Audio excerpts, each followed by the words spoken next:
결론부터 말씀드리면 다가구 주택의 전세 계약을 할 때는 다음 세 가지 사항을 반드시 확인하셔야 합니다. 첫 번째, 전입세대 열람 내역. 두 번째, 확정일자 부여 현황. 세 번째, 임대인의 국세 지방세 체납 여부. 아파트와 다르게 다가구 주택은 왜 이런 것들을 더 꼼꼼하게 확인해야 하는지 먼저 설명드리고 하나씩 순서대로 살펴보겠습니다. 다가구 주택은 집주인은 한 명이지만 여러 가구가 함께 거주할 수 있는 형태의 단독주택으로서 구분 소유가 불가합니다. 때문에 내가 전세 계약을 체결하고 주택 인도 후 전입신고를 마쳐 대항 요건을 갖췄더라도 이미 들어와 살고 있는 기존 임차인들보다 순위가 뒤로 밀릴 수 있게 되어 있습니다. 물론 이렇게 후순위로 밀리더라도 일반적인 상황에서는 전혀 문제가 되지 않습니다. 임대인이 보증금을 돌려줄 자력이 있고 수요가 충분해 전세가 잘 나가는 집이라면 내가 마지막으로 들어왔어도 문제없이 보증금을 돌려받을 수 있습니다. 하지만 임대인이 보증금을 돌려줄 자력이 없고 이후 세입자를 구하기 어려운 상황이라면 집이 경매에 넘어갔을 경우 문제가 생길 수 있습니다. 결국 후순위로 밀린 상황이 문제가 될 때는 집이 경매나 공매로 넘어갔을 경우입니다.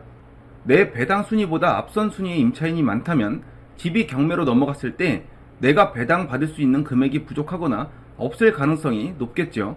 따라서 임대인의 세금 체납 여부, 선순위 임차 내역 등을 확인해야 하는 것입니다.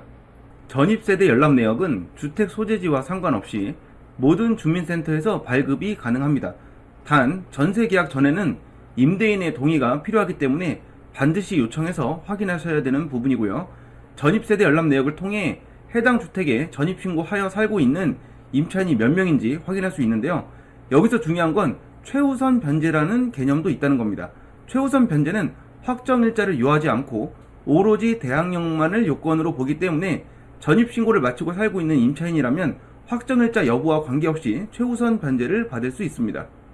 따라서 뒤에 설명할 확정일자 부여 현황으로 확인한 선순위 보증금과 선순위 근저당만 계산할 경우 오류가 생길 수 있다는 점에 주의하셔야 되겠습니다. 두 번째로 확정일자 부여 현황 또한 임대인의 동의를 받아 주민센터에서 발급이 가능합니다. 하지만 전입세대 열람 내역서와는 달리 주택 소재지 관할 주민센터에서만 발급이 가능하므로 참고해 주시고 계약 전 임대인에게 직접 발급을 요청할 수도 있습니다. 임대인이 직접 발급해 주는 경우에는 계약 시 임대인에게 확인한 선순위 보증금 내역과 실제 내역이 다를 경우 임차인은 계약을 해제할 수 있으며 임대인은 아무런 조건 없이 계약금을 반환하기로 한다라는 특약을 기재하는 것이 좋겠습니다. 확정일자 부여 현황을 통해 선순위 임차인들의 보증금 합계를 알 수 있으므로 앞에 설명한 최우선 변제권 금액과 근저당권 등 선순위 권리 금액을 함께 계산해서 위험 여부를 판단할 수 있겠죠. 임대인의 대출금 등 선순위 권리 금액과 선순위 임차인 보증금 그리고 최우선 변제권 금액과 내 보증금을 모두 합한 금액이 해당 다가구 주택 시세의 60% 미만이라면 안전하다고 볼 수 있겠습니다. 다만 부동산 시세가 하락하고 있는 상황이라면 5에서 10% 정도 더 낮게 잡아 보수적으로 보실 필요가 있습니다. 마지막으로 임대인의 세금 체납 여부도 확인하셔야 합니다.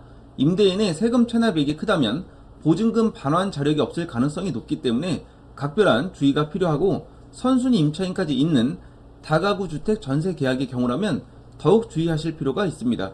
국세는 전국의 세무서, 지방세는 전국 지자체에서 확인이 가능하며 전세 계약 전에는 임대인의 동의서를 받아야 열람이 가능하고 계약 후에는 보증금 1천만원 이상의 계약에 한해 임대인의 동의 없이 확인이 가능합니다. 참고로 안심전세 앱을 통해서도 확인이 가능합니다. 미리 안심전세 앱을 설치하고 전세 계약 시 임대인 정보 조회 동의를 요청하면 임대인의 카카오톡으로 동의 여부를 묻는 메시지가 전달이 되고요. 이를 통해 세금 체납 여부를 쉽게 확인할 수도 있습니다. 여기까지 다가구 주택 전세 계약 시 주의해야 할 내용과 꼭 확인해야 할 서류를 살펴보았는데요. 계약 전 꼼꼼한 확인을 통해 내 보증금 반환에 문제가 생기지 않도록 챙기는 것이 필요하겠죠. 관련 질문 댓글로 남겨주시면 확인 후 답변 드리도록 하겠습니다. 시청해주셔서 감사합니다.